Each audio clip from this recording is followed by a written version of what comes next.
Hi, I'm Mike, and today I'm going to try to determine where this toilet is leaking from. I've got water on the floor, a loose bowl, and it's probably a wax ring, but I need to do a little investigating first. All right, so this toilet has had water all around the base of it, and you can see it's wet there in the back. This is all cat litter that's been smushed in there, which is really nasty. Now, as of right now, you really can't see it because I just turned the toilet off. Oh, there's some water there. And this toilet is also loose. If I rock it, you can see it rocking. So that would suggest a wax ring and bolts, although I'm going to sniff around a little bit more. All right, I got the top of it. Let's give her a flush. See if anything happens down here. All right, I did find a leak. I don't know if it's the only leak, but it's this toilet bolt right here. This holds the tank to the bowl, and it is got a lot of water that is just dripping out onto the floor. You know, I don't know if this is it's not a running stream, but it's definitely wet. And will certainly cause this area to get wet where it drops right off from that bolt area. And over time, I'm sure it will come down here. But the fact that the toilet is rocking is an issue as well. So I don't know if by tightening this bolt or replacing it, if that's going to completely fix the problem or not. But here's what I'm going to do. I'm going to turn the water off and flush this. And then I'm going to see if I can tighten that and see if there's a crack in the tank or if the washer is trashed or what, but we'll figure it out. All right, so I've got a great big standard screwdriver I'm going to put in that slot. And then I'm going to come underneath, grab the nut under it.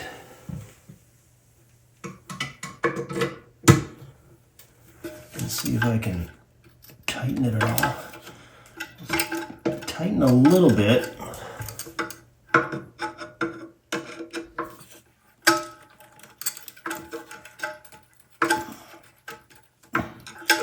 I got a couple of turns on it.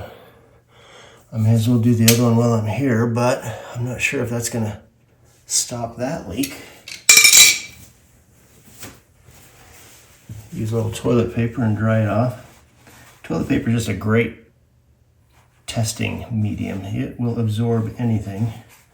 So once I dry this off, there's still water in there, so if there's an active leak, it's going to continue to leak. All right, so that nut and bolt is tight and dry as of now. So we'll check it again in a couple minutes and see if it's still dry. Meanwhile, I'm going to try to tighten these bolts here from the bowl to the floor and see if I can get it to quit rocking. And if it doesn't, then there's a retainer ring down there is rusted or something is snapped off, like a bolt or something. All right, first things first is we got to get the cap off here. That's just a standard screwdriver. Okay, so this has this little plastic nut, which might explain. So that one is on there pretty tight.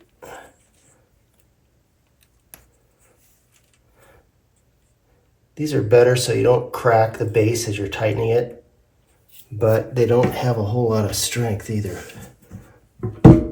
It feels like it's the other side that's really loose. So let's go over there. All right, pry this one up and tighten that nut. Yeah, this one is super loose. Let's hope it grabs and starts to tighten. So it is, but everything on here is plastic, so if I tighten it too much, the threads may rip out. So let's see if that... Okay, so this is now... I'm moving this side to side, and it's solid. Let's hope that holds. Okay, I've got the toilet bolts on there, and it's solid. It is solid, so this cheap seat moves, but the bowl doesn't. Okay, so let's go back and check that other tank bolt and see if that is still dry. Okay, there it is. It feels dry. It's hard to tell. Nope, there's water there. Damn. All right, so I'm going to replace both of these bolts right there, and while I'm at it, I'm going to replace this fill valve because it won't turn off easily. So I'm going to go ahead and take the tank off of this. First I'm going to, let's see, water's off. I'm going to disconnect the supply line here and then disconnect the fill valve and drain the tank.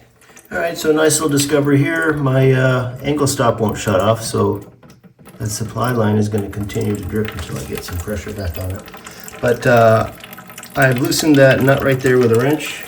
I'm going to press down on this and get ready to take it off. And it's going to make a nice little mess. And especially since that valve won't shut off, that's going to go until I get it back and hooked up. So I'm pushing down on this fill valve to keep the water from rushing out. So now all I need to do is pull up and the water is going to rush out like this. All right, next up we're going to remove the tank bolts. All right. Okay, so the leak was coming from this hole here, and I was suspecting maybe there's a crack or something, but no, it looks clean. The other one looks clean too. Of course, it wasn't leaking, but this one here certainly was. No idea why. The little rubber that I pulled out of it seemed to be in decent shape, but we'll put brand new ones on and hopefully that'll solve the problem. So I'm a big fan of reading directions, and the sequence of threading this bolt is rubber washer goes on, you stick it through the tank.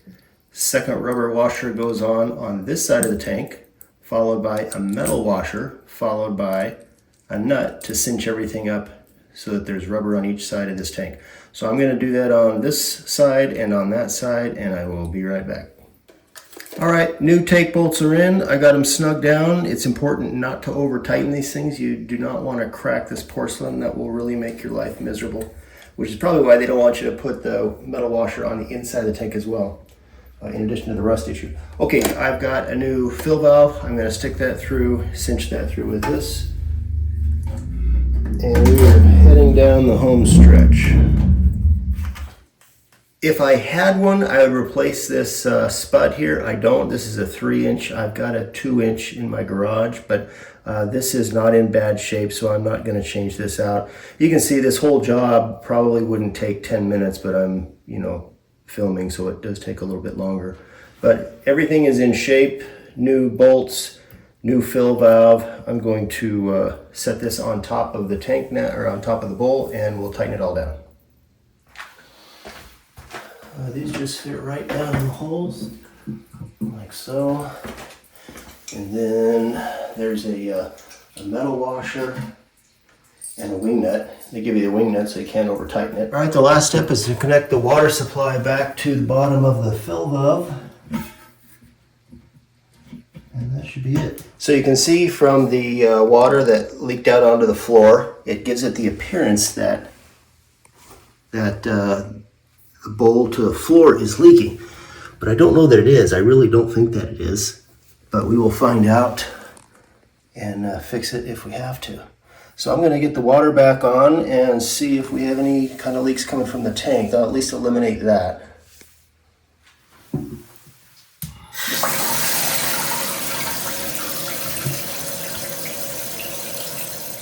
All right, water's back on. I'm going to have to adjust that, I'm sure. Yeah, that's not enough of a flush. All right, well, I raised the height of the fill valve, so let's flush it again.